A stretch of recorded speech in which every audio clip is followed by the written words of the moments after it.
Nah, ini kebetulan saya sudah punya beberapa tim dan channel yang disiapkan sebelumnya. Jadi saya akan masuk dari tim ataupun channel yang sudah ada. Nah, ini kebetulan nama channelnya adalah Mark at Project Team. Kemudian di sini kalau kita lihat di sini ada banyak sekali channelnya. Oh ya, untuk Bapak Ibu yang baru pertama kali menggunakan Microsoft Teams, Mark at Project Team ini adalah nama timnya. Seperti itu. Jadi ini bisa kita custom sesuai dengan keinginan kita. Misalkan departemen sales, departemen HR, dan lain sebagainya. Kemudian di bagian bawahnya ini ada channel. Biasanya kalau kita baru pertama kali membuat tim, ada tim yang masih baru dibuat. Nah, kalau kita baru pertama kali membuat tim, itu biasanya kita cuma dapat satu channel namanya channel general. Ini adalah channel defaultnya. Nah, untuk channel-channel yang lain, ini mesti kita tambahkan sendiri-sendiri. Best practice-nya adalah untuk setiap channel itu biasanya spesifik untuk satu topik bahasan tertentu atau satu project tertentu. Jadi ketika rekan kita ingin mengakses informasi ataupun dokumen-dokumen ataupun data-data tentang satu topik bahasan atau satu project tertentu, dia tinggal masuk ke dalam channelnya saja. Jadi tidak perlu scroll di channel general. Karena kalau semuanya di-dump di channel general, repot juga jadinya. Yang tadinya mau kita gunakan untuk meningkatkan efisiensi malah jadi tidak efisien. Berikutnya, untuk setiap channel itu nanti akan dapat defaultnya adalah dapat satu tab post, kemudian ada tab files di dalamnya. Apakah ada channel yang masih kosong? Ya. Saya coba buat channel kosong dulu.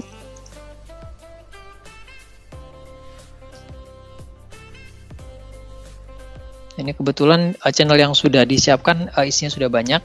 Nah, untuk channel kosong yang baru kita buat itu isinya biasanya adalah tab post, files, dan wiki. Nah, untuk setiap channel ini akan terpisah-pisah ininya, conversation-nya. Jadi tidak akan digabung jadi satu. Kemudian untuk filesnya juga sama. Untuk setiap channel akan dapat ruang yang dipisah-pisah juga. Jadi dokumen yang kita upload di satu channel ini tidak akan muncul di channel yang lain. Oke, secara teknis, fitur files yang ada di dalam channel ini akan terhubung dengan SharePoint site. Jadi ketika kita baru pertama kali membuat tim, itu di belakang layar Office 365 akan membuat sebuah SharePoint site, kemudian akan membuat sebuah grup juga di dalamnya, kemudian akan membuat satu ruang untuk komunikasi dan kolaborasi sendiri seperti ini. Jadi sebenarnya banyak yang terjadi di belakang layar ketika kita membuat sebuah channel. Berikutnya mungkin saya akan coba share salah satu best practice yang sangat direkomendasikan ketika kita ingin bekerja dengan file atau dokumen di dalam tim kita. Nah, biasanya dokumen-dokumen yang kita upload atau kita masukkan ke dalam Microsoft Teams itu disimpannya dalam struktur folder. Jadi ada yang buat folder FY, kemudian buat folder quarter, kemudian buat folder bulan dan lain sebagainya. Nah, sebenarnya metode penyimpanan yang seperti itu tidak direkomendasikan di Microsoft Teams ini. Yang kita rekomendasikan adalah struktur flat seperti ini. Jadi semua file itu disimpan di satu tempat yang sama. Jadi tidak perlu dibuat folder-folder. Yang perlu kita lakukan atau yang bisa kita lakukan untuk mempermudah kita dalam navigasi ataupun memfilter atau mencari satu file tertentu itu dengan menambahkan metadata di file ataupun di tab file yang sudah kita miliki ini.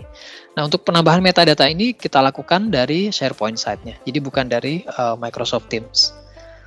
Nah, manfaat yang bisa kita dapatkan dengan menggunakan metadata seperti ini, kita bisa dengan mudah memfilter, kemudian kembali lagi untuk mencari dokumen di dalam folder file yang disiapkan ini.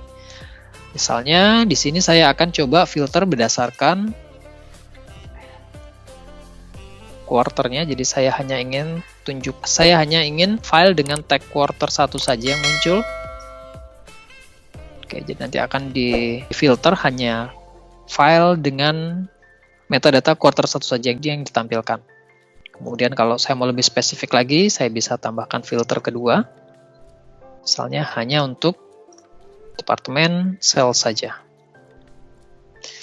Nah, kalau dokumen kita jumlahnya masih puluhan, itu mungkin masih bisa dengan gampang ya kita search gitu. ataupun kita navigasi dari satu folder ke folder yang lain. Tapi kalau dokumennya sudah ratusan atau bahkan mungkin ribuan, itu akan memakan waktu yang cukup lama, apalagi kalau ada satu dokumen yang bisa masuk ke lebih dari satu folder. Misalnya kita punya satu dokumen project tertentu, kemudian project itu ternyata berada di 2 quarter.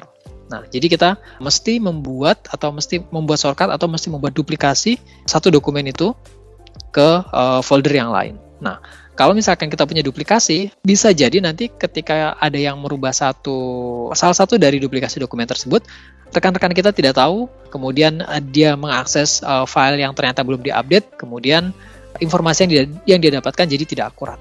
Jadi untuk mempermudah ataupun untuk menghindari hal-hal seperti itu, kita bisa menggunakan fitur metadata ini.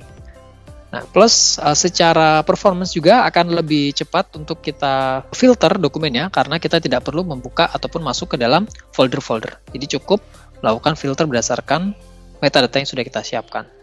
Kemudian di bagian atasnya juga ini akan secara otomatis muncul breadcrumb menunya. Jadi kalau misalnya ternyata di departemen sales ini tidak ada, saya tinggal klik di bagian Q1, kemudian nanti bisa saya filter lagi di departemen yang lain atau menggunakan metadata yang lain. Seperti itu. Oke, berikutnya saya sempat bilang bahwa untuk setiap project ataupun setiap topik tertentu itu disarankan dibuatkan channel. Nah, pertanyaan selanjutnya adalah berapa banyak channel yang bisa kita buat dalam sebuah tim ini. Nah, untuk satu tim kita bisa membuat sampai 200 channel. Nah, karena di sini sudah ada satu channel default namanya channel general, jadi sisanya adalah 199 channel yang bisa kita tambahkan. Sebenarnya ada satu channel yang ini juga, ada satu channel yang khusus namanya private channel. Saya akan coba buat sebuah channel. Nah, private channel ini fungsinya untuk misalnya namanya channel rahasia. Nah, untuk membuat private channel, di bagian privacy-nya ini kita ganti menjadi private. Nah, kalau sudah kita ganti seperti ini, kemudian sudah kita buat, sudah jadi private channel-nya, ini tidak bisa dikonversi menjadi channel biasa. Pun begitu dengan channel biasa, tidak bisa kita konversi menjadi private channel. Selanjutnya, private channel ini biasanya digunakan untuk komunikasi yang sifatnya masih belum final, kemudian mungkin ada beberapa informasi yang sensitif di dalamnya yang tidak ingin diketahui oleh rekan-rekan kita dalam satu tim yang lain. Kita bisa memanfaatkan fitur private channel ini. Kemudian biasanya private channel ini juga digunakan untuk membuat satu ruang diskusi private yang member yang akan kita ajak dalam diskusi private itu adalah subset dari member tim yang sudah kita buat. Jadi kita tidak perlu membuat tim baru, cukup buat sebuah private channel saja di dalamnya. Kemudian untuk private channel juga itu kita mesti invite rekan kita. Jadi saya akan coba invite.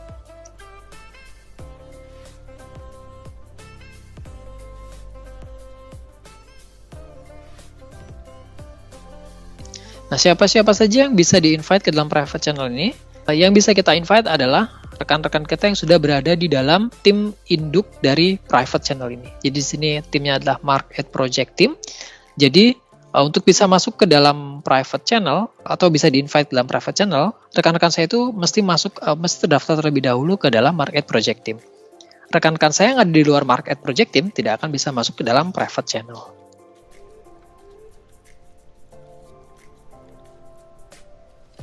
Kemudian untuk private channel yang sudah kita buat itu nanti akan ada icon tambahan di belakangnya, ada icon gembok, dan private channel ini tidak akan muncul dari sisi rekan-rekan kita yang lain yang tidak di-invite ke dalam private channel ini. Jadi ini untuk menghindari keingintahuan rekan-rekan kita yang lain. Kalau ada channel yang sifatnya private seperti ini, kalau misalnya muncul dari tampilan mereka, kemudian mereka klik, dan tidak bisa melihat apapun di dalamnya, pasti mereka bertanya-tanya sebenarnya apa sih yang sedang terjadi di dalam private channel ini.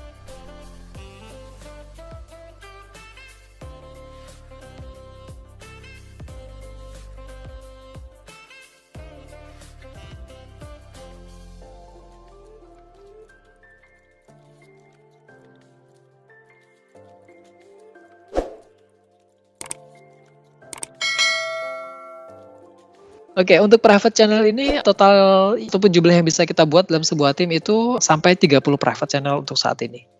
Jadi kalau kita punya 30 private channel, kemudian kita mau buat private channel lagi, itu nanti biasanya akan ada notifikasi bahwa kita tidak bisa lagi membuat private channel. Seperti itu.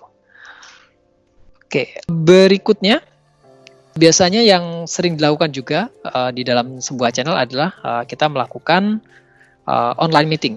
Nah, ada dua cara. Cara yang pertama, kita bisa klik tombol Meet Now di bagian paling bawah ini. Tombol Meet Now akan menyiapkan sebuah online meeting room yang bisa diakses langsung oleh semua member dari tim kita ini. Saya akan coba tambahkan dulu.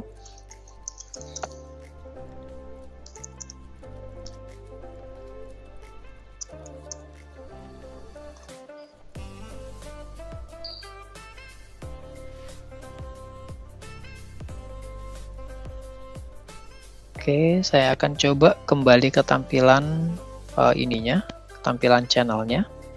Nah, kalau seseorang sudah menginisiasi sebuah meeting dadakan seperti ini atau meeting yang tidak terjadwal, maka nanti rekan-rekan yang lain itu tinggal masuk ke dalam channelnya saja. Biasanya di channelnya akan ada keterangan seperti ini. Jadi di sini di channel desain ini sedang terjadi online meeting. Dia tinggal masuk ke dalamnya, kemudian tinggal klik tombol join untuk bisa bergabung. Jadi tidak perlu klik tombol Meet Now, cukup tekan tombol join saja. Ini cara yang pertama. Oke, yang berikutnya. Oke, yang berikutnya kita bisa buat satu lagi, tapi modelnya adalah schedule. Jadi di sini ada klik tombol Meet Now, kemudian di bawahnya ini ada tombol Schedule Meeting. Kita tinggal klik saja.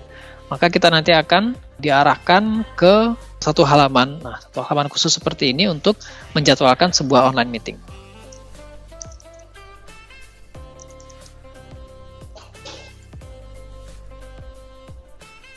Kita tinggal klik tombol Send saja. Ini saya coba pakai data defaultnya saja. Nah, maka nanti invitation-nya akan dikirimkan ke channel yang kita pilih tadi di awal. Jadi rekan-rekan saya itu tinggal masuk ke dalam channel design, kemudian nanti tinggal klik tombol invitation meeting yang ada. Dari sana nanti akan ada tombol join. Tinggal klik tombol join, maka langsung bisa bergabung ataupun masuk ke dalam online meeting-nya.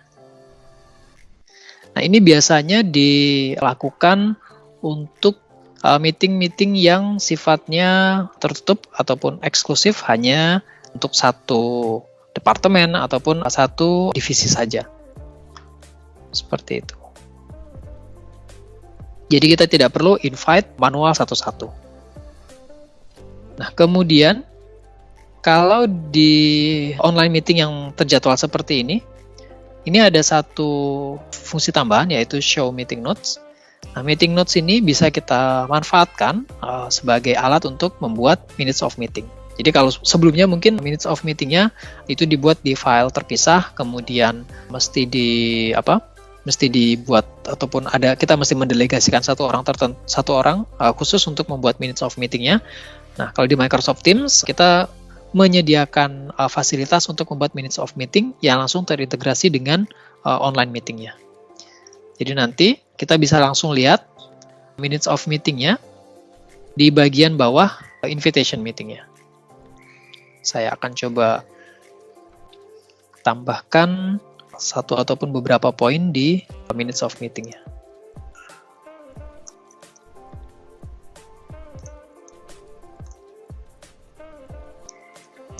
Satu, konsumsi. 2,